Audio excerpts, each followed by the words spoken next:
2, 3 wins. Very blessed. I'm gonna decorate this with some Kobe memorabilia. RIP to the legend.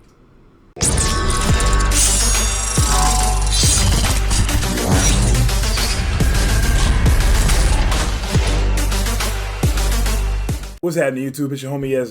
coming back to you with another video. And today's video is all about a deck profile for my first place finish at the PPG Invitational in Orlando, Florida, just this past weekend. I'm very blessed to have won. I wasn't even really like happy after the event. I was so tired. I was like, oh, okay, cool, I won. Shook the guy's hand. Shout out to David, the guy with the crazy orange-black deck that we're going to talk about potentially in a separate video. Probably the finals conversation with Dan that I normally do after every tournament. So be looking forward to that via Vector Sigma. Shout out to them on their YouTube coming up soon. But yeah, very blessed to have taken it down another championship. It's funny, I've won every first tournament in the game so far. So the first WTC Open took that down. PPG's first tournament in Ohio took that down, and I also took down their first invitational. So I'm looking for another first tournament to conquer. But yeah, I'm just very blessed, and I'm very happy to be able to make it for the weekend, and I'll hang out with everybody. See my boy Joe. Shout out to Joe, doing really well in Yu-Gi-Oh. He top 16 the Yu-Gi-Oh event. If you play Yu-Gi-Oh, he plays Salaman great. So shout out to my homie Joe Bogley, and yeah, it's just a great weekend overall. Came in Friday.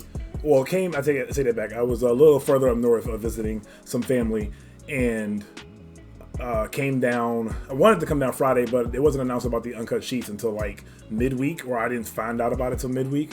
So I already had plans to go to the zoo and everything, the Jacksonville Zoo, on Friday. So I wasn't able to make any LCQs Friday, but they ran, I think, about 7 LCQs. The winner of each LCQ at the PPG Invitational LCQs got 60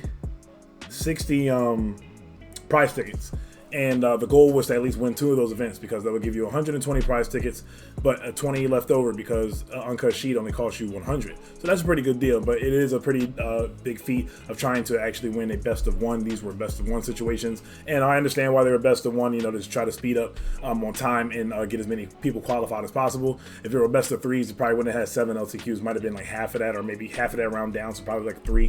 So yeah, it is what it is with that. But a shout out to George Machado and the whole PPG squad for running the event. Event ran smooth. They ran like 4 or 5 different card games, so I'm very happy to be a part of it. So I ended up coming in, finding out about these being best of one kind of late.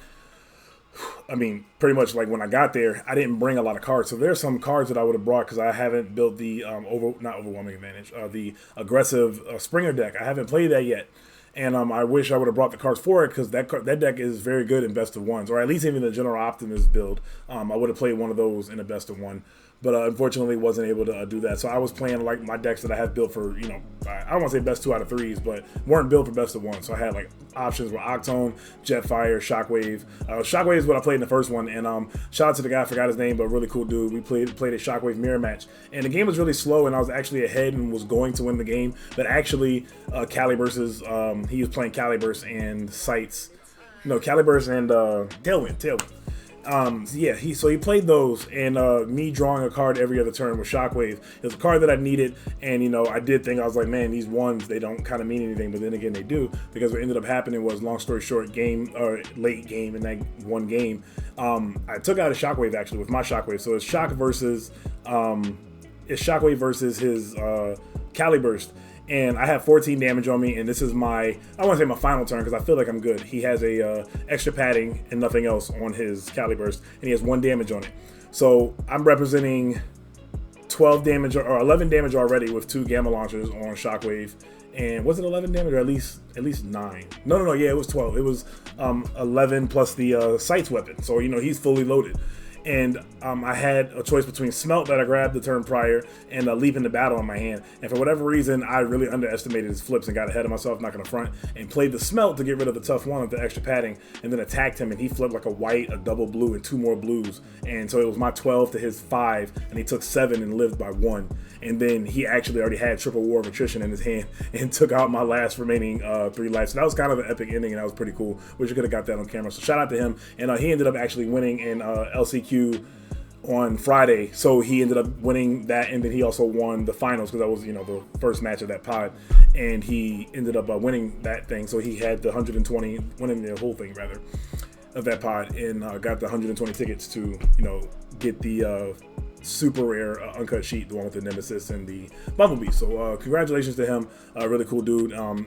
Met a whole bunch of people this weekend. Met Jake from our PPG Vegas winner, so shout out to him, very cool guy. Met up with Kai, Kent, the rest of the Texas crew, Richard, and met some cool guys like Anthony Johnson. Shout out to Anthony Johnson. His family is also in the military. So my mom did 20 in the Navy, and I don't know, he didn't tell me how long his father did, but in general, his mannerisms and his yes sirs and no sirs, and just like his respect that he had and stuff like that while we were playing, I peeped that and I was like, were you military? And sure enough, he told me it was. So shout out to him, really cool dude from Florida, up and coming player. He actually got 9th at the event. Man, so sorry he got 9th. I know that sucks. Scott got 9th at the Energon Invitational. Knowing all these people that keep just barely missing it, that has to suck. I've never had that feeling. I don't ever want to have that feeling. Sorry that happened to you guys, but I just keep pushing and definitely going to get there. Great players. So so I decided to play Galaxy Prime this weekend. I talked about it in my interview with transformyourgame.net. So Texas boys got Richard and Kent having their own channel now, so definitely go subscribe to their channel. They're up and coming. They just started a couple weeks ago, I want to say, so definitely show them some love. But as I said, my deck profile, you've seen, or my deck profile, the interview, you've seen my deck profile from me with this deck prior, a month or so ago, with Galaxy, Flame War, and Fireflight. Now, Fireflight wasn't a good candidate. I thought, it was cool to have to dig a couple attacks into Fireflight. He's also ranged, so he can hold the Sturdy Javelin and do something. He can hold Arm Hovercraft and then play bigger AR and, get 4 Pierce 4, so on and so forth. Even with the Matrix, he can get in for that at least 2 Pierce 1 or whatever.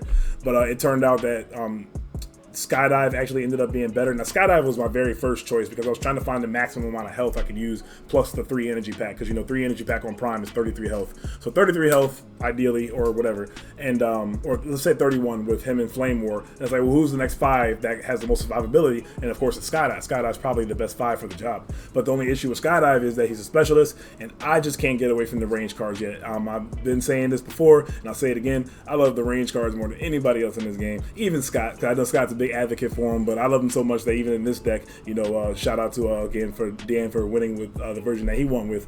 But I love the range card so much, and it was not even just about the love. I think it was a good meta call versus not the couple of decks I played, but it was a good meta call because Airstrike is on the rise, and the range cards definitely helped me out in the finals as well, and we'll talk about that here in a little bit. So yeah, I found Dead End, and speaking of Dead End, we're actually just going to jump right into the deck profile. Alright guys, so let's talk about the character cards real quick. So, not going to get too much into detail about General Prime. You know the reason why we play this deck. We play this deck to equip the very special utility on this guy and make him very big and very hard to take him out in quick fashion. And then he also hits hard back. So he's very good. We'll talk about him for a quick second. So, in both modes he has, this has 3 utility slots. And then in his bot mode, when this attacks and you flip at least an orange and a blue, you may play one of your upgrades onto this character after the battle.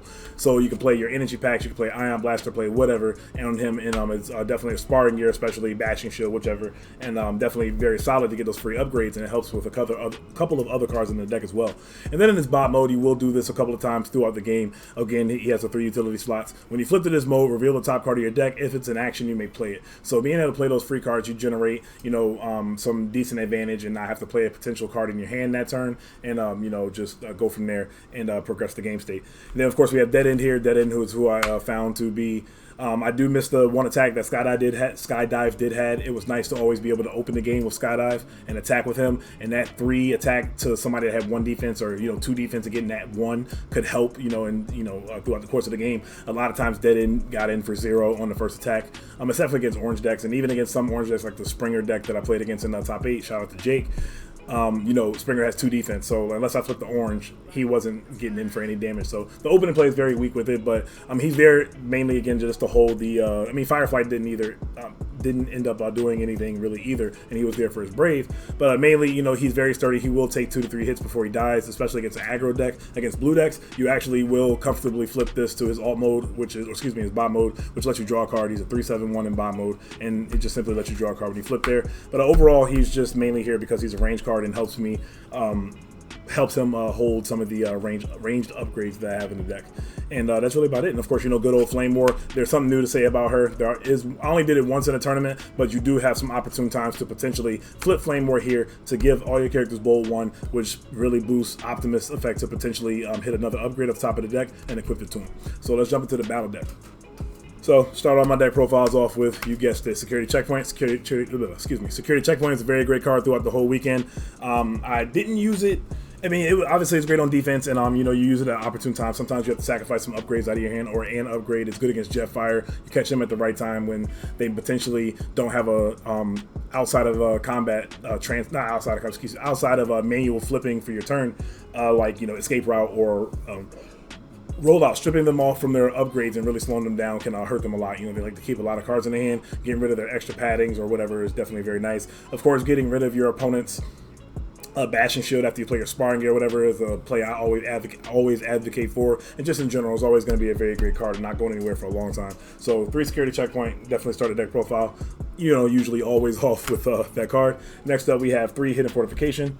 Okay, so Hidden Fortification was a very good card this weekend. It helped against all of the other blue decks.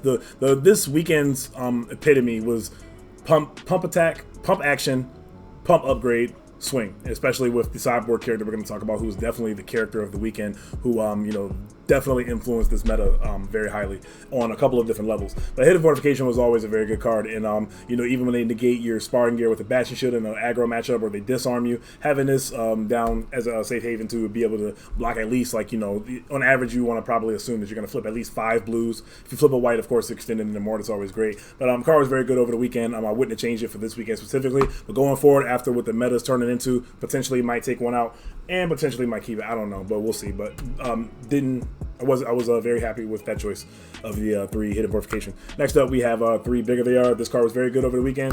One relevant thing that I like to point out is General Prime is actually 1 star less than Captain Jetfire. So putting this on even Optimus, especially like when it was a one-on-one situation, if you didn't have disarm as an out to get rid of their sparring gear or their just all their upgrades in general, or their mainly their extra paddings.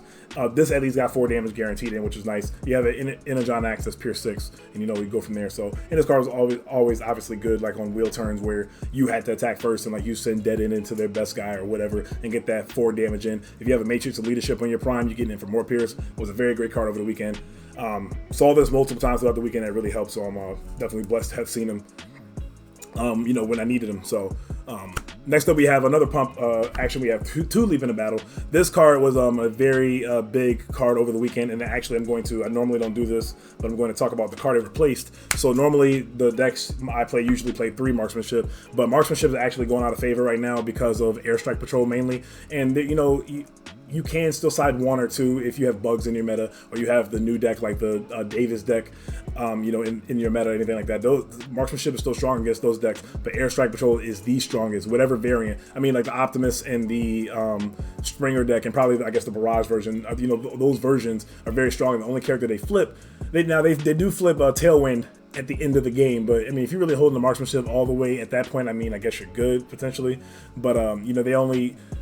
I just found a lot of times when they flip Barrage to bot mode, it's like if I have the Marksmanship, it's like I have to use it now, because otherwise they're going to flip Barrage back down the next turn and give it one of their characters Pierce 2.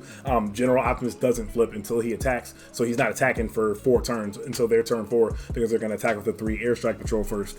So you're not getting your Marksmanship off for a long time, and it's just very underwhelming right now. But being able to leap into battle your Dead End or your Flame War to 6 or 5, respectively, to or 5 or 6 respectively, whichever. Excuse me. And being able to potentially KO the airstrike, have your characters do something. That's mainly what it's about. Obviously, it's always great on Optimus. We ain't got to talk about how big Optimus can be able to leap into battle, but putting it on your smaller characters to deal with the smaller airstrike and get rid of them. You really want to try to kill them in one shot. And if you can't kill them in one shot, you do have the direct damage to be able to try to deal with them, because leaving them at 1 or whatever, and then having the wheel turn where they stand and they get to send that character in again. If you don't have armed hovercraft or whatever to get rid of it, you're just in a really bad spot having to waste an attack into that character. So just 2 leaving in battle and the 1 Marksmanship. Next up, we have two Disarm. This card was the MVP of the weekend. Disarm was very good. Of course, in these blue mirrors, it's very good against Shockwave. It's good against the Galaxy Prime decks. It's good even against Jetfire now. Well, I don't want to say Jetfire now, but especially because they're playing extra paddings and things. So when they're loaded up with 2 and 3 extra paddings, it's really hard. They hit like 10 and 11. I've dealt with it at the EI, and I've dealt with it a couple times this tournament. They hit some ridiculously high numbers for defense. Extra padding is best used in Jetfire. I will say that. So if you're playing Jetfire, look into playing extra padding deck, card is very strong. But yeah, Disarm is definitely like the best action right now, period. Like the most important action, if anything. You know, security checkpoint still probably has to beat a little bit, but not lied. Disarm is the best action right now.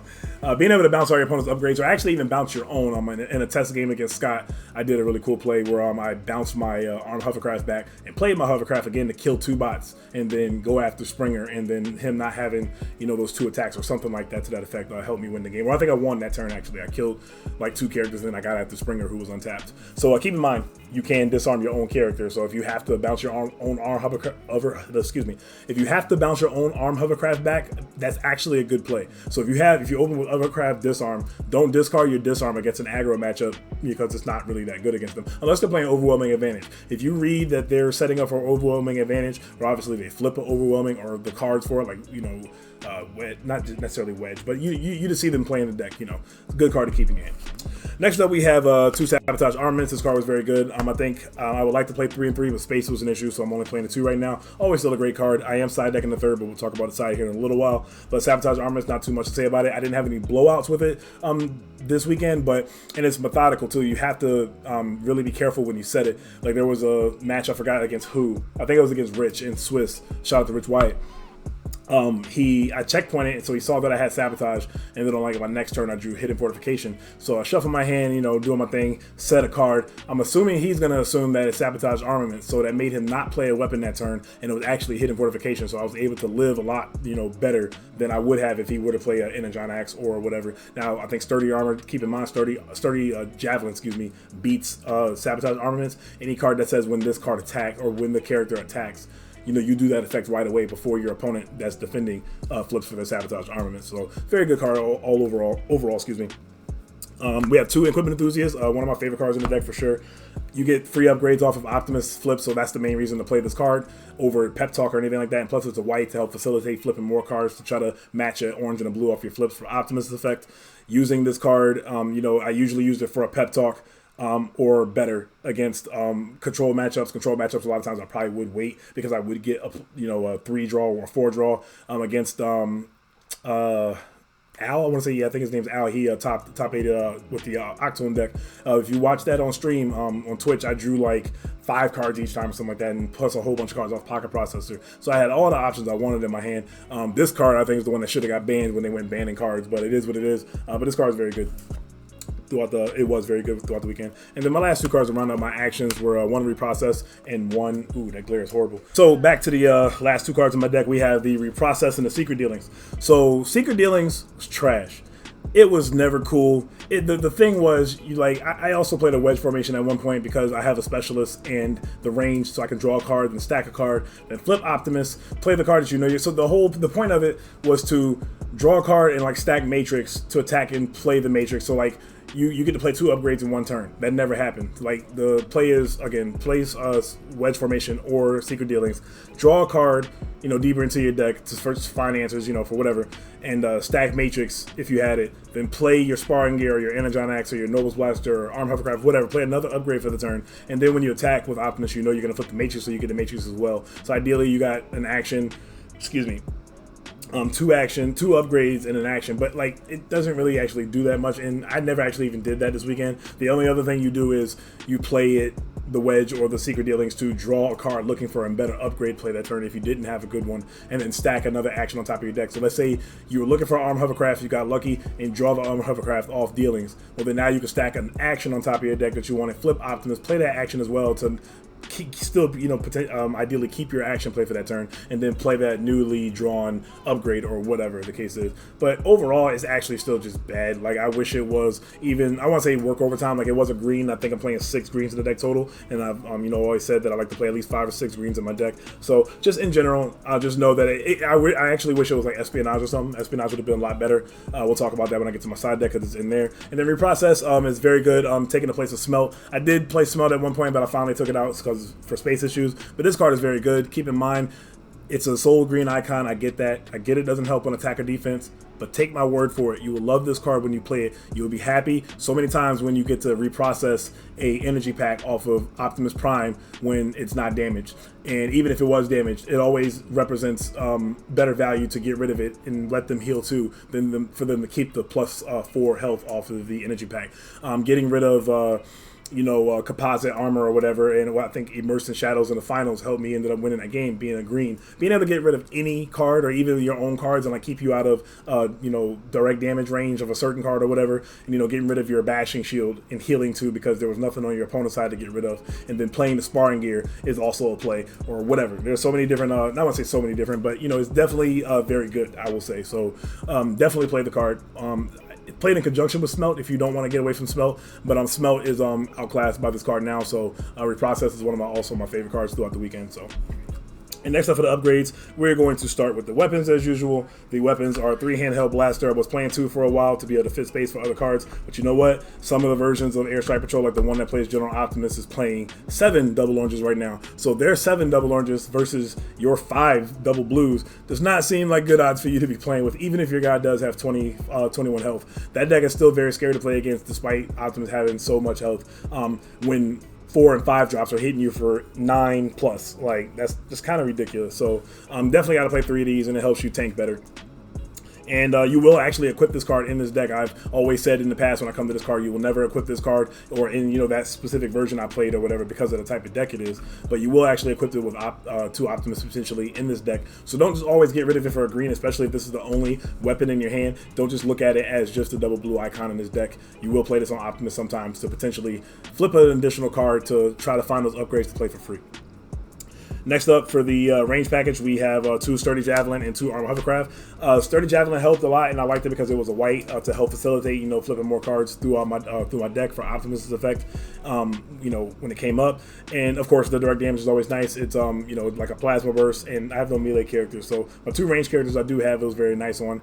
There weren't many times where I didn't go first, so when I went first in attack with Dead End, I didn't like having this card in my hand because it's like if Dead End didn't make it the next round, then my Sturdy Javelin was kind of just sitting there because I probably had a better weapon to put on Optimus. Like, I probably got Noble's Blaster by the time. With all the tough and everything, you're flipping through your deck, right? So I probably saw Noble's Blaster at a point if I didn't have Ion Blaster or Arm Hovercraft or whatever at the time. And then I'm going to play those cards on him, and then that Sturdy Javelin just really sits in my hand forever. Now, yes, your opponent does answer it with, batons. Yes, they will answer you with Sabotage Armaments or whatever. But, like, if they don't, then you just have that Sturdy sitting there. And if you don't have Dead End on the field by the time because a lot of times he doesn't make it to standing, but if he does, he's always there to hold it. But I will say, if I were to play this again, I would take out a Sturdy for a 3rd Arm Hovercraft because that is like Hovercraft a lot better, especially if you do hit upgrades off the top of your deck. If you flip a white or a blue and an orange off the top of your deck for Optimus's effect, and one of these cards are included, if you play the Sturdy Javelin, it plays it after the battle, so you're not going to be able to throw it at a character. You have to wait till the next cycle when Optimus is ready to attack again. And you also can't play the Sturdy on another character. If you could play the Sturdy on any of your characters, or upgrade on any of those characters, that of course would make Optimus more broken than he already is, but that's not the case. So playing the Armor Hovercraft, however, will you play that right then and there and be able to burn your opponent. And I think I did that once throughout the weekend, and it was pretty cool. Wasn't expecting it, and I was like, oh, this is very relevant. I actually, I did that against I played against David's deck, another version of it, somebody that had inspiration from I guess David playing against them over in Cali. He played like minor medic kits and things like that, so he had some double blacks in there. And I think Crowbar or whatever. No, they didn't play Crowbar. He played like minor medic kits, but it was the same bot lineup: Barrage, Demolisher, Barrage, Demolisher, Vanguard, and Lionizer. So the Hovercraft, I played one, and then I attacked with Optimus, and then like flipped like Sparring Gear, Arm Hovercraft. So I played the Hovercraft off my flips, added the Sparring Gear to my hand because it's a green. It was a pretty good feeling. That actually put me pretty much far ahead when I got that second Hovercraft, so that was pretty nice. And so that's it for the range package that I am playing in this deck, and that's also not it for the weapons. Okay, four more weapons. I also played 2 Energon Axe. Energon Axe was great throughout the weekend. You feel very strong, very powerful when you put this on your Optimus Prime. You stacked to 11 Pierce 2, and putting it on any of your characters, all of a sudden you put it on Dead End versus a blue on blue matchup when your opponent really hasn't messed with them because they're always just Dead End. I'm not worried about it, and he has like 1 damage on him, and all of a sudden your Axe is live. And now he's a 5 Pierce 2. He's potentially even more if your Optimus has matrices. So this card is definitely very threatening and a very great card, very great addition to the deck. Next up, we have 1 Nobles Blaster. This card was very good throughout the weekend. Of course, my only Autobot character in the deck is the General. But very good on him. It's a guaranteed weapon that you can get if nothing else, and put it on your character and go to town with that huge 10 attack. And speaking of, it's pretty much the same ideal thing. I never thought I'd cut this card down. When I first started this deck, I think I played 3, then eventually cut to 2. And it's actually at 1 right now, and it's so unfortunate because it's like one of my favorite weapons of all time in general. I love this card, but just right now, I don't want to say you don't need it, but especially with all these rain cards and things like that, Nobles Blaster is actually more important. These blue on blue matchups just become, get rid of your weapon, play my weapon, hit your guy as hard as I can.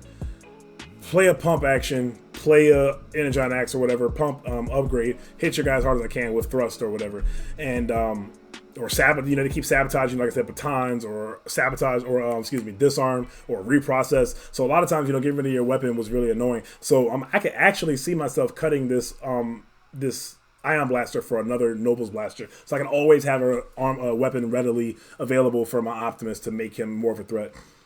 And I hate to say that, I probably won't, just because I actually just want to play 1, but for more consistency and having that extra green, I just might, so we'll see. But that does it for the weapons. And then coming up after that, we have, and if you notice, I got my entire deck list laid out. So I will actually still post a written out deck list. So if you want to copy and paste it to whatever, I write a lot of deck lists and, my notes in my phone and things like that. So that'll help you out. More power to you. I will also do that as well. But if you want to pause this video after I get done with the rest of the deck profile, you can also take a screenshot of this as well. So I'm not going to do all my deck profiles like this, but I'm just trying this. And it seems like it's working pretty well with this lighting. So next up, we have the most important card of the deck, Energy Pack, and then Matrix Leadership. Of course, Matrix Leadership is very good in blue matchups, and any of them in general is always good on attack and defense. So best of both worlds. But the reason why we play this deck overall, of course, is Energy Pack. Giving at least 2 of these on your character, they're hitting your character for 8, and then he's at 13, and it's like, okay, as soon as you put an Energy Pack on him, now he's like Shockwave. He's up to 17. Then if you find another Energy Pack, now he's up to 21. So now he's back where you started, and it feels like you didn't, like when you look at him, it's just like you feel like you didn't do anything. And then all the while he's gaining all his health, he's hitting you very hard with his Nobles Blaster or his Ion Blaster or Energon Axe, and you just don't have, I don't want to say the resources, you just don't have the firepower to be able to hit as much. Now, of course, Orange Decks has a different story, and but this card is very good, and again, this is the reason why you play this deck in the first place, because Optimus has 3 utility slots, and that's really all there is to say about that. So, and for the armors, I take that back. The last utility I played was 1 Pocket Processor. This card is not that good against Orange matchups. You need to see it early against Orange. If you don't see it early, or you don't have, I guess, a good play later in the game, like if you want to get rid of a Nobles Blaster, or a Handheld Blaster, or Security Checkpoint, or whatever useless card you don't need in your hand, and you don't have a better upgrade play that turn, it's fine mid to late game, but you really like to see this early against aggressive decks, and just about, I guess you could say, beginning to mid game, you want to see this against the control matchups, the blue matchups, the slower matchups. But this card was very good to be able to facilitate extra cards. I've been notorious for noticing that the top card of my deck, the next card is always like a really good card I want and stuff like that. So it's always a feel good to be able to draw 2 cards, and then the next card is like a really good card. Like you'll draw, like a lot of times I draw the Handheld Blaster for turn. So being able to draw a Handheld Blaster, but then Arm Hovercraft, but then Hidden Fortification or whatever, was a nice feeling. Or even Energy Packs. I was drawing Energy Packs a lot off of these too. So just being able to find it, get to your Energy Packs in other ways quicker was very nice, and being a one of. Of course, it's good against Shockwave too. If you can get this out against Shockwave, you won't really have to worry about the discard as much. Next up, we have 2 Sparring Gear and a Bashing Shield to round out the rest of the deck. Now, I will say this deck is 41 cards. It shouldn't have been 41 cards. And also, you'll notice that Scoundrel's Blaster is not in the deck. When I show you guys my side deck character, you guys probably already know what it is at this point.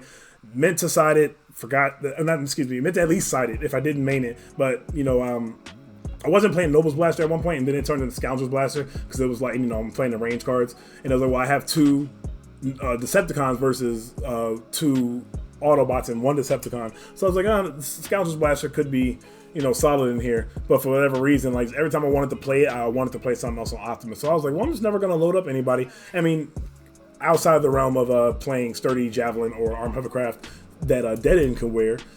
Yeah, so, but that was a mistake because, again, when I show you guys my side deck character and just in general, I should have just kept it in here. I don't know exactly what I would cut at this point. Like I said, I probably cut the Javelin for another Armed Hovercraft. And the Bastion Shield was great. Bastion Shield was nice to get off your flips. It is relevant, but I didn't do it against him. But again, the finals or even against the guy that played round two, yeah. The aggressive orange-black deck, if you kill the Vanguard and you happen to flip a Bashing Shield and a blue up top of your deck, it's cool because the Vanguard will die, it'll deal 1 damage to a tap enemy, and then you can play the Bashing Shield off your flips on the Optimus and then kill the Vanguard. So Vanguard usually goes on Demolisher. That gives Demolisher an additional 2 flips, so we flip it 8 cards minimum, 10 with a white. Insane. And it was actually kind of cool to see flip all them cards and most of them be, you know, orange and black and facilitate hitting me for like 9 Pierce 8 or 10 Pierce 7 and all this, and like my armors, tough armors don't do anything. But of course, in most other matchups, this card is very good, you know, besides that orange-black matchup. Always good to have these cards, and it's orange as well. Orange and green, like it's just all around just a very solid card and a good fit for this deck. As you can see, the only oranges I play in this deck are the 9, the Bashing, the 2 Sparrings, 3 Energy Pack, and then of course the Matrix Leadership dub as both upgrades. But overall, deck performed very well despite 41 cards had nothing to do with it. I wasn't worried about playing 41 or not. I wanted to play 40, but like I said, finding a card to cut was it was getting late, and I was like, you know what, screw it, I'm playing 41. And call it a day. But in the past, you know, telling you guys in the past, it doesn't matter. The math is not that big of a deal. Even playing 42, player skill is going to dictate most things. Period. You don't play enough games for those extra 2 cards to matter in your deck. I draw an ass with 40. Like so, I draw ass with like no matter how many cards I play. So the amount of cards I play does not matter. I probably think I can get away with playing 45. I'm not going to take it that far, but that's all I got to say about that. And let's move on to this side deck. Alright guys, so real quick, we're going to talk about the side deck character, Thrust. Thrust absolutely was the sideboard character of the weekend. This takes the place of Turbo Board in the side deck. Now, this card was phenomenal. Playing this against Combo, this actually I think will beat out Combo no matter what. I don't even think you have to side hijack anymore. That's a bold statement I'm saying right now, but I'm thinking that playing for us, especially if you get to go first, you just dominate the Combo matchup because they don't get enough time to do anything. It takes them a couple turns to set up, and when they have to swing all their characters in, and then, you know, to your guys, you're not going to take that much damage on your Prime, and most likely probably not even damage on Thrust as well because they're not playing heavy orange. They're playing like a mix of things and trying to draw a whole bunch of cards. They're not worried about battle pumps and you know, upgrade pumps to try to kill your characters fast. Now, granted, Fire Drive can potentially have, you know, the player with a whole bunch of cards in hand. They can ditch a whole bunch of those cards to KO one of your characters, but you know, then they're not on the combo, you know, thing anymore. And once they do that once, they're kind of spent. So besides that, in general, this card was just very good throughout the weekend. There were multiple players that actually main decked Thrust with Galaxy Prime or Jetfire and just wreck face. They gambled being able, expecting a control meta, which it pretty much was, and dealing with those wins, because if you can win that game 1, it's very likely that you're going to win game 3. You might lose game 2 because you had to go second and they're going to side in their Thrust, but game 3 is more likely that the Thrust player is going to win, you know, whoever goes first in those 2 tall matchups. Now I will say Galaxy and Thrust were not a lot stronger, but they do still have an edge over Jetfire Thrust. So despite Jetfire Thrust being able to go first against you, depending on how you draw and how you play, you still have to play very methodical and be careful about the plays you make against the Jetfire deck. It's just not an auto win just because you have 1 more health and you have 2 more attack. But in that matchup, I will say getting rid of their Thrust will make the matchup very hard, and that's what I did against Rich. I want to say both times. When I was able to attack him, when I was able to attack him, if I went first, I went into his Jetfire because on that first attack, he doesn't get to draw a card, and I'm gonna deal at least like 5 to 7 damage. And if I hit an upgrade up the top of the deck as well, you know, my first turn, not being able to play an action to upgrade is very strong as well. And when he goes first, excuse me, I actually send my Optimus into his Thrust, and I'm hoping to KO his Thrust in at least 2 hits. Because yes, he'll get 2 hits on Optimus, but especially if you're so many things have to go right. You do need to find a hidden fortification potentially at a point, or a armor, you know, your sparring gear, or you do need to be able to just find your battle pump. So you have to have one or the other, or a mix of both, to be able to KO that Thrust. Because once you KO that Thrust, it's Jetfire both of your guys, and he's not swinging at you as hard as you're swinging at him. You know, he will have an Energon Axe or a Nose Blaster at that point, but if you can still block a couple more of those attacks, you're swinging back with 11 or so, and they need to have a hidden fortification or have armor set up on their Jetfire every time to not take a whole bunch of damage and just lose the game. But this actually ended up helping me win. So I will say against Rich Wyatt, shout out to him again, He main decked Jetfire Thrust this weekend, and in Swiss, I lost the dice roll. No, excuse me, I won the dice roll. Yes, I won the dice roll, but lost game 1. I think he KO'd Dead in the first time he attacked it. And or just in general, I just lost that game. I was unfortunately I lost that game like that, and then I won game 2 because I went into Jetfire first, blah blah blah, and it only took like a couple turns to finally kill it, and then we ended up quickly moving to game 3. It's funny, these are blue on blue decks, but once you go into or control on control decks, but once you go into the 2-wide, the match actually ends up going pretty quick. And then game 3, he went at me again, but I actually ended up getting that thrust, as best as I could. And once I KO'd his thrust, just like I was explaining earlier, it was Jetfire versus my Optimus and thrust, and was able to end up taking the win. And I played against another 2-tall deck, my homie Anthony. Shout out to him. New friend I made this weekend, very cool guy. He started out with Optimus Thrust as well, or Optimus Thrust instead of Jetfire Thrust, but 2-tall as well. And he played like a heavy, like it was like a crazy mix, and you didn't know what was happening on attack and defense. You were always kind of holding your breath because he played Improvised Shields, Peace Through Tyrannies. I think he played 12 doubles. So he played all 6 double blues, all 6 double oranges, I think. And like grenade launchers, like putting grenade launcher on thrust is just insane. This man is like 15 base when he attacks, and then plus his flips, he's hitting me for like 18. Game 1 was over so quick. Like I actually won the dice roll, but he beat the hell out of my dead end, and then we stood, and I got like one decent attack with Optimus and then Flame War, who I didn't even get to flip, and. He just like murdered Optimus in 2 hits after that, and then game 3 I was able to I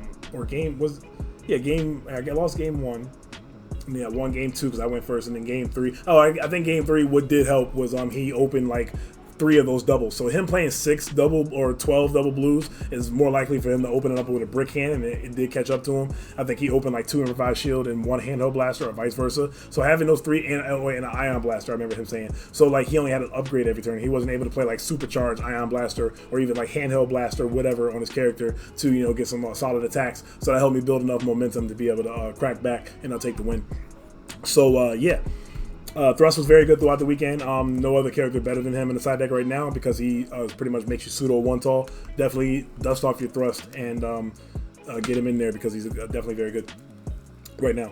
Moving on to the side deck, we have 3 Hijack. This card, of course, was for combo, potentially for cards if I did see any card decks, but cards aren't that good right now. So Hijack was very good.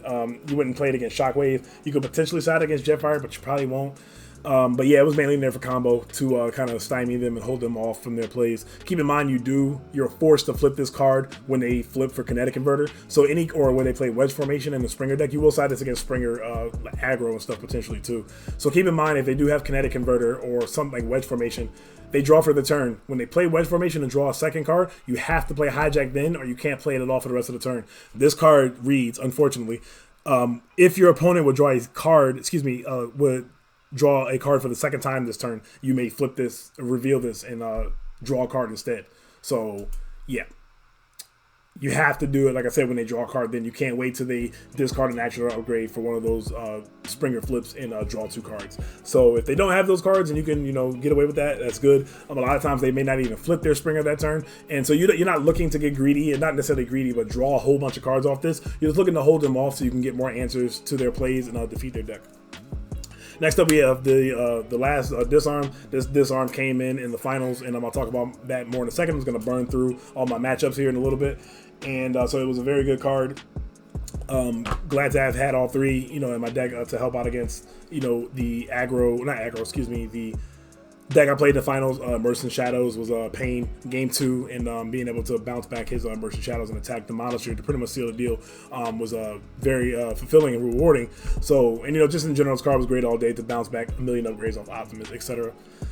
Next up, we have 1 Enforcement Batons, a card I kind of wish I mained, actually. It was a very good card this weekend. It was all about, again, keeping your opponent off weapons and, getting your weapons. Just putting this on thrust as a catalyst. Like, to put it on thrust was nice to be able to pop one of your opponent's upgrades, and then that +1 actually still facilitates another additional +1 attack to General Optimus. So this card was very good throughout the weekend. Loved it. Next up, we have enemy combat analysis. Knowing that the Galaxy Prime deck just won an Energon Invitational, keep seeing Galaxy Prime everywhere. So I expect the Galaxy Prime to be the most played deck. So if I did run into it, being that Galaxy is able to have 3 utility slots, it loses to disarm just like everything else. But having like an energy pack and one of these on is not too shabby, being at 10-4 during every single battle, during attack or defense, against another Galaxy Prime. Galaxy Prime is the only character in the game right now that has 15 stars, so that's the only matchup you'll side it in against. But if we ever get another 15-star character or another 16-star character or another 14-star character, this card would be good in decks like Shockwave or Jetfire or whatever to match up coming through. So I always knew this card would be good eventually, and it's finally solid. It was solid in the Shockwave mirror, and it's definitely really good in the Optimus mirror. Next up, we have Espionage, card I said I would main deck over the Secret Dealings. This card was very good as a pseudo security checkpoint to get rid of your opponent's Bastion Shield. So if you had like a whole bunch of upgrades in your hand, or you had there are a lot of times where unfortunately I really didn't want to checkpoint because it's like, man, I got an energy pack and a sparring gear and like an axe in my hand that I want to play, and unfortunately I can't play them all at once. So I'm gonna have to slow roll this checkpoint, and sometimes that resulted in me just playing an upgrade for the turn and not an action, because the only action I had was security checkpoint. It didn't happen often, but I do remember some games where it has happened, and so this is nice to just be able to just strip 1-for-1 the Bastion Shield out of their hand, and then play your armor for that turn or whatever, and go from there, or whatever you want to take out of their hand. This card was also very good in blue mirrors, where you sided in against whatever. I mean, Octone, the big control decks where they're going to side disarm. This pretty much was to counter disarm. I did use it once. I countered a Jetfire deck. I think we had Rich Wyatt. I countered him calling blue and taking the disarm out of his hand, and he ended up top decking another one for game. It's funny, but yeah, that's pretty much what it's for, to counter the disarm, so you can keep all your upgrades on. Next up, we have the second Marksmanship. This card it will help against bugs. It will help against other aggro matchups like the orange black, the heavy orange black deck, to get rid of their characters outside of combat. Overall, this card, again, underperformed for the weekend. It was one of the weakest cards in my deck and main deck, but still, I think has a spot. It still needs to have a place even at 2 and potentially in the side deck. I'm thinking about taking the second one out of my main deck and putting it in the side actually as well. There's some other cards we're going to talk about towards the end of the video that are going to come up thanks to that orange-black deck. But yeah, so we have Marksmanship, and then we have the third Sabotage Armaments. Not too much more to say about that. And the work overtime for Shockwave. That's pretty much the only deck I sided in against. Alright guys, so to talk about my matchups real quick, round 1, I got a bye from winning the Pro Play Tour in Ohio. So, excuse me, winning the Pro Play Tour in Ohio allowed me to get a round 1 bye. It also allowed, shout out to Kai and Jake, our other PPG winners from Dallas and Las Vegas respectively. They also got a round 1 bye, so we were just, shooting the crap, just talking, watching everybody else play, scoping the field, seeing what everybody was playing, and just enjoying the 50 minutes of rest before we finally had to get into our round for round 2. Round 2, I played against a guy, I forgot his name, but it was the same deck that I played in the finals, but it was a little different. It was an iteration and inspiration from David's deck, the super heavy orange-black deck. He played the same Barrage, Demolisher, Lionizer, and Vanguard. I ended up winning that game 2-0 because of that Hovercraft played game 1. So like being able to take game, I don't know what would have happened if I didn't have the Hovercraft, but that second one just kind of turned the tide, especially because I wasn't expecting it. And pretty much photon bombing his field really helped out. So it kind of like mitigated, Vanguard's effect and things like that. Disarm was a big help. I take that back. Disarm was a big part of that. I saw it a lot in those games, and he wasn't able to like take it with Espionage or anything like that because I think he did have one of those in his deck. But game 2, he sided in the Brunt actually, which was interesting. But him going 3-wide orange was, I think, probably weaker to go against the 3-wide blue like Optimus. But a Brunt still was cool. He did get a huge attack with Demolisher. He had both equipped. He had the Brunt armor and the Brunt weapon that gives Bold 1. The armor doesn't do anything but give +2 defense, but that's pretty much Bold 2 because it's giving another 2 flips to Demolisher. So that was pretty cool. He flipped like 1,000 cards and like hit for some big damage. So that's pretty cool to see. But then the next turn, I just disarmed it and bounced everything back and attacked it. I think I probably killed it at that point of his Demolisher, but it still was pretty cool to see. In round 3, I played against Rich Wyatt with the Jetfire Thrust deck. We took that 2-1. I lost game 1 and ended up squeezing out game 3. Round 4, I played against Anthony Johnson. Shout out to him again. So I played 2 back-to-back. Two tall decks, one of each version. Very tough matches, and I was lucky to squeeze that out game 3. He opened very poorly, and I was able to capitalize on that by not opening poorly for one. Not as poorly, I want to say, not a whole bunch of upgrades, doubles like that, double icons, and I'll be able to take that game. And then round 5, that's it. Round 5 and 6 are very easy. So it was only a 6-round tournament because I think there were about 46 players, and I Drew. We're able to intentionally draw in this game. I told my boy Joe that he walked over because in Yu-Gi-Oh you get banned for intentionally drawing. So I was telling him, you know, I was at table 1 or table 2, and he walked over to see how I was doing. And I was like, yeah, we're drawing. We're not playing. He was like, wait, what? And I was like, yeah, we don't get banned for that here. So Konami, do something about your intentional draw system. You know, I guess any less work that, you know, WTC got to do or whatever is all good. But yeah, so we drew the last 2 rounds because for round 5 and round 6 there were 4 undefeateds. So we were pretty much gonna follow each other for the next 2 rounds. So I played Al, and we did play on stream. If you guys want to check that out on the PP Pro Play Games Live page, Pro Play Games Live, we did play a match of his Octone versus my Galaxy Prime. But we just played for fun, but we agreed to draw earlier, so that ended up putting me at 4-0-1. And then whoever, again, you know, it was going to happen again. We all had the same record. You know, the undefeateds had all the same record. We ended up playing against the other. We kind of just swapped, and we just tied again. So that gave us 14 points to slide into the top 8. So I got second. I was in first place after Swiss before the last round, and then I ended up being in second place because one of the from 5th through 8th place, they all had 12 points, so they were all going to play each other as well. So when whoever won one of those games each, you know, we're going to get 15 points. So that 15 points would put them above all of us 14-point guys and have them be first place at the Swiss. So the only thing that changed up is potentially, you know, who would play who in top or whatever. So I was the 2nd seed, and I ended up playing the 7th seed, which ended up being Jake. Jake, I played him in top 8. He played the Airstrike Optimus deck that he won with. I'm obviously assuming that he tweaked it and you know, made improvements. Ended up taking that game 2-1. Shout out to him, very cool guy, very animated, very cool dude. To the champ, you know, our Vegas champ of PPG Vegas. And then in top four you can catch on stream. I ended up running into Rich Wyatt again, playing the Jetfire deck, and pretty much, well, I won't say pretty much the same thing happened. No, you actually have to watch that game because that game is pretty cool how it ended up unfolding. I got lucky, I will say, you know, luck's part of the game. I did get lucky and flip my matrices at the opportune times. So when his Jetfire and Thrust was tapped, I did win the dice roll, which also helped because I hit Dead End first, and Dead End didn't die to that attack. He flipped like 6 defense on like his first attack, and then when I had to attack on my last 2 guys, when he went again, he had to attack into my Optimus, and my Flame War was already set at that point because I got to go first. I got to go first and flip Flame War and set Dead End. So if he got to go first, when he attacks me with Thrust into Optimus, I can only really just flip Optimus and attack with Optimus, and I don't get the tough from Flame War. Now it doesn't matter in this matchup, but it would be nice to get that additional. Well, I won't say it doesn't matter. It definitely does matter because getting that extra tough from Flame War, you know, while Thrust is coming at you with base 9, with Thrust and Jetfire coming at you with base 9 plus whatever else, and you know, it can be very annoying to deal with. So definitely was nice to be able to go first, like I said, and hit. So when I finally attacked him with Optimus, like the 2 times I attacked, I hit his effect both times. Now, there's been plenty of times throughout the tournament where I missed his effect. There were games where I missed Optimus's effect every single time. So I'm just blessed that it evened out in the end, and it evened out and worked out when it did. And hitting those matrices let my guys have +2 attack, Pierce 2, and spreading that and being able to put that on. I think one time I hit a matrix, and in game 1 I hit a second matrix, which allowed me to only have to send 1 attack into his Thrust, who had 2 more damage on it and 2 more health, and I killed that with 1 attack, and then Flame War got the 5 Pierce 2 into the Jetfire to further push me along to be able to win that game. So winning game 1 was a big deal. I didn't expect to win. He didn't expect me to win. It worked out. Game 2 he ended up winning with the top deck Disarm. I think I probably would have lost that game anyway. And game 3 I ended up squeezing it out. I just beat the hell out of Jetfire a couple times, and it was Thrust versus my 2 guys, and it was pretty much over from there. But shout out to Rich Wyatt.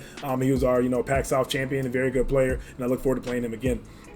And then in the finals, we got the homie David from San Francisco, I want to say, over that he plays with Kevin Allen, our Gen Con 2019 champion. So shout out to both of them. Devin Fusion. Okay. David's orange black deck was very cool. So the same Demolisher, Barrage, Vanguard, and Lionizer. Very, very, very cool deck. Be looking out for a deck profile for that. I actually did get him on camera to talk about it for a little bit. It's a very quick deck profile too, so it won't be too long. Unlike my deck profiles, guys know I like to take forever. But if you like, again, like I always say, if you guys like hearing me talk, more power to you, so it works out. But yeah, so shout out to David in the end. Immersion Shadow got me really good game too. If you check the finals, top 4 in the finals, you can you can catch top 4, but then also in the finals, obviously that was streamed, and Game 2, I sided out, reprocessed, don't know why. And I did have all 3 disarms in still, but I didn't see him. And there was one point where I should have flipped Optimus at least to try and find a disarm off the top if I wasn't going to draw it, But ended up not finding it. So he had Immerse in Shadow. What that is an orange-black utility, and your character has stealth while untapped. So when we all stood, it was Optimus versus 4 guys because he isolated me to just Optimus, and he had Immerse in Shadow on his best 2 characters, on Barrage and Demolisher. So I had to focus my attacks. I had to attack into either Vanguard or Lionizer. Now you will see on the stream I attack in the Lionizer at a point. I attack in the Barrage first of all before he has Immerse in Shadows, and he does flip a white. So he gets the force field from the Vanguard and lives at 5. So that put me really far behind. If I would have got that hit, that would have actually helped me win the game. But so he procced the effect, and then when he had both Immerse in Shadows on both his Barrage and Demolisher, I went to attack his Lionizer instead of Vanguard, because killing Vanguard doesn't do anything at that point. Vanguard's going to give him another 2 bold on Demolisher. Lionizer gets to flip 6 cards because that's bold 4, so he's going to flip a whole bunch of blacks. Demolisher's going to flip even more blacks, and then Barrage is going to flip even more blacks. Everybody's coming at me with bold. I don't have a W5 Job Blaster. I took it out of my side deck, as you can see. I didn't show it, so yeah, I was going to lose either way. So I attacked Lionizer, and he actually ended up proccing the effect again, so I just let him have the Vanguard attack. It didn't matter. So I honestly played that game just for entertainment, for the camera. So yeah, I just did it just for the entertainment, just to kind of just go to game 3. He was flipping a million cards. I mean, it was the last match. We didn't actually have to get out the venue to I think we still had some extra time to George and those guys were being cool. So I was just playing the game just to play it. Normally, if we were timed, I would have scooped that game. So just know I would have scooped and wouldn't just kind of led on. But I already knew I lost that game. I usually know when I lose already, and that's a lot of times why I scoop, but again, the round wasn't timed. But anyway, and then so game 3, put the reprocess back in my deck, and reprocess really helped because I got rid of his Immerse in Shadows and the Vanguard weapon, or the Vanguard armor, with my Bashing Shield at one point. And he had another Immerse in Shadows, but I ended up having a disarm, and I was just waiting for the right time to finally hit it. I drew the disarm like 2 turns prior before I was planning the final kill, and I just had to hope that when it was Lionizer versus Optimus that he wouldn't get a enough to kill my line. I think he missed by 2 or something like that at that point. But he had a sturdy javelin on it, so he was like 2 bold 4. So it just ended up working out for me in the end, and ended up being your first PPG champion. So shout out to George Machado again for running the event. Very smooth event. Yeah, I appreciate everybody that came out and supported the event. I hope to see more and see it grow. Growing I'm definitely looking to more competition. I'm still hungry for more. I officially have 3 wins now, so 3 wins between Origins, PPG Ohio, and then the PPG Championship as a whole. Again, I'm very blessed and I'm very humbled. It was actually an emotional day because finding out about, the homie Kobe Bryant and his daughter and the other passengers, I think her teammate, Gianna's teammate, and then her parents as well on there. And then I forgot the name of the other lady, but rest in power to everybody on that plane that unfortunately, left this earth. But so it was hard because Kobe Bryant's my favorite player, and just in general, just kind of hit me, a little very, very hard. So it was tough to kind of get through the day. I was laughing and joking and stuff, but every once in a while I'm still thinking about it. And that win was definitely for Kobe Bryant. So shout out to the number 24, man. 24 forever. So with that, you guys, I hope you guys enjoy my deck profile as always. These are long, so if you're at work and you're able to listen to this like a podcast, I'm glad I can help you get through an hour of your day. So after some edits, it probably won't be exactly an hour, but you guys know how it is. But with that, we're waiting for the Wave 5 spoilers. I think that's the next thing to look forward to. There's no other big tournaments that have been announced. We are waiting for the new season to be announced from WOTC. We're waiting for spoilers, or the spoiler season for Wave 5, and we're waiting for a PPG to show their next roundup of events going through, I'm assuming, maybe the rest of the year. So expect to see me at some of those events. I may not be able to make them all, but I will try to make as many as I can, and I'm looking forward to that competition as always. Boom, you guys know what it is. This is your homie S. Dot. You guys have a great day and a great night. Whenever you're catching this video, this is your 3-time champ. Heading out. Peace. Warrior.